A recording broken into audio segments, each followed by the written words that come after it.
Iran's leaders are vowing they will make an appropriate response to strikes by Israel on Friday, but say they do not seek a war with Israel. The latest Israeli airstrikes over the weekend that killed at least 5 people. Israel has said its forces hit military targets in response to Iranian attacks on Israel, of course, earlier in the month. CNN's Jim Sciutto joining me now from Jerusalem. Jim, good to see you. So when we look at this, right, there is some question about what happens now in this period of escalation. Is this, in fact, putting a pin in this chapter?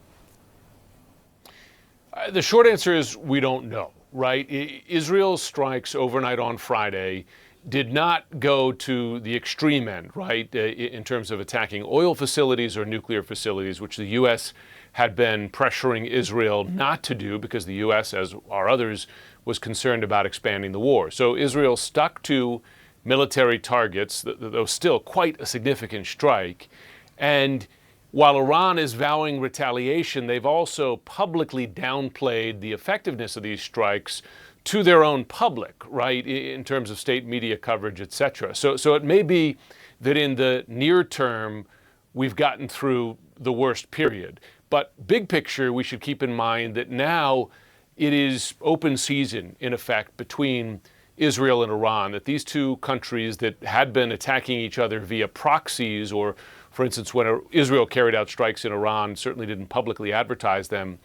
Now they are taking shots at each other with some regularity, right? 2 major Iranian missile strikes on Israel in the last year. Now this strike, as well as the killing of the Hamas leader Haniyeh inside Tehran by Israeli intelligence, it is presumed. So it certainly allows for the possibility of further strikes down the line. And there are some here in Israel who talk about this strike on Friday as being one wave that might precede other waves of attacks. Really, it just remains to be seen. So short term, probably the answer is yes, the worst is past. But, medium to longer term, we're in a new period in this region. Yeah, we certainly are. Jim, good to see you. Thank you. Joining me now for more on the situation in the Middle East is Trita Parsi, who's the Executive Vice President of the Quincy Institute for Responsible Statecraft. It's good to see you. Just picking up on where Jim left off, that in the short term, right, this may in many ways be closing this particular chapter, but that longer term, it's now, to use Jim's words, sort of open season here between Israel and Iran. Would you agree with that assessment? I think Jim is absolutely right about this. This is just a chapter. I think that the trajectory of this is still very negative in the sense that it is escalatory. The fact that it's open season also means now that former red lines have completely been washed away, and there is a struggle now to establish new ones. From the Iranian perspective, part of the reason why you're seeing a bit of a shift in the public discourse there, which earlier on, as Jim correctly pointed out, tried to downplay this, you're seeing some indications that they're now shifting away from that.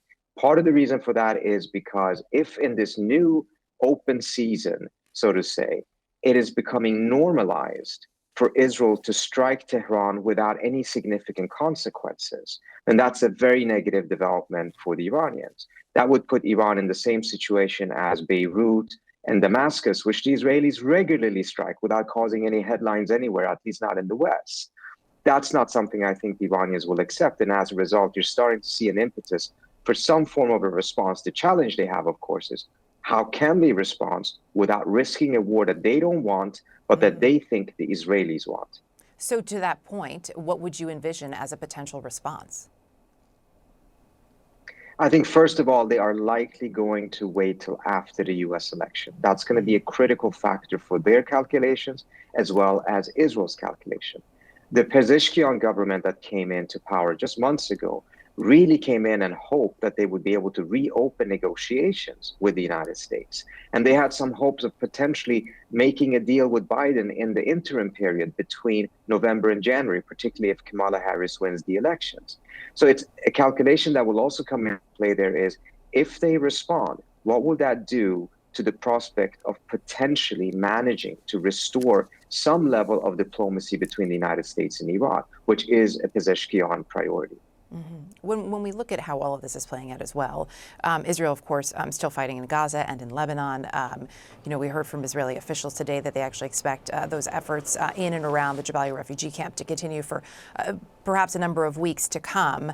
All of that impacting ceasefire talks, which were restarted over the weekend, and you have the looming election, as you point out. Where and what are you watching in this moment, especially in the next 8 days ahead of the election here in the U.S.?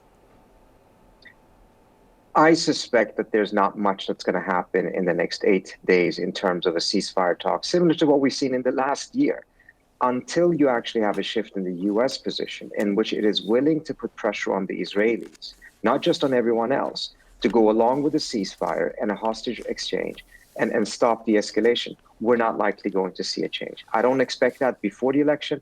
The question is, will a Kamala Harris presidency, even though she's not president yet, do something to change Biden's position? And what will Biden do if the next person coming into the White House will be Donald Trump?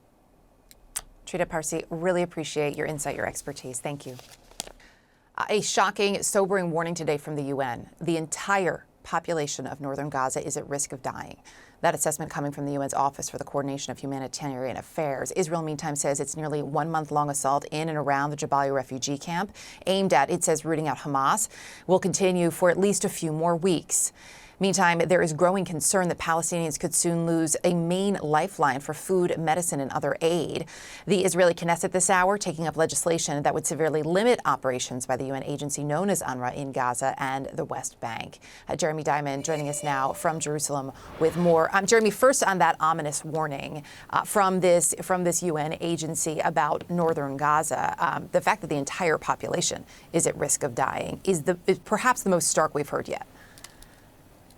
Yeah, it is a very stark warning, and it comes after weeks of UN and other humanitarian officials warning that the situation in northern Gaza is indeed growing untenable, and it is all very much coming to a head between the combination of the intense bombardment by the Israeli military, the ground operations happening there, the fighting with Hamas forces, but also, of course, the fact that very little aid is still making its way, has yet to make its way into northern Gaza, despite efforts by the United States and others to tell Israel to ramp up the flow of aid. We know that over the weekend, late last week, I should say, we saw Israeli forces raid the Kamal Adwan hospital, one of the few remaining functioning hospitals in northern Gaza. And that, of course, is having a direct impact on the patients who are being treated there, but also on the thousands of people who are sheltering in and around that hospital. Dozens of healthcare workers were arrested in that Israeli military raid. The military itself claims that about 100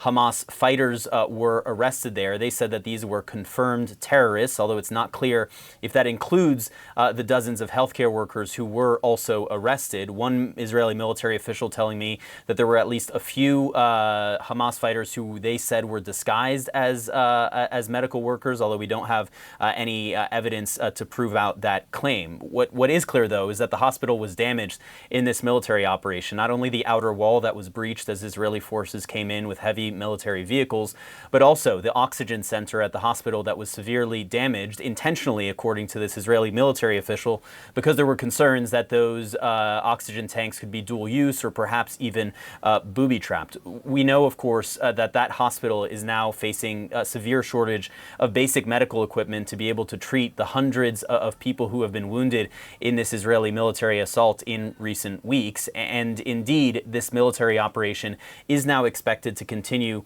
for at least several more weeks. This, as there are now ongoing negotiations that began yesterday once again in Doha, Qatar, to see if there can be a ceasefire and hostage release deal that can be hammered out.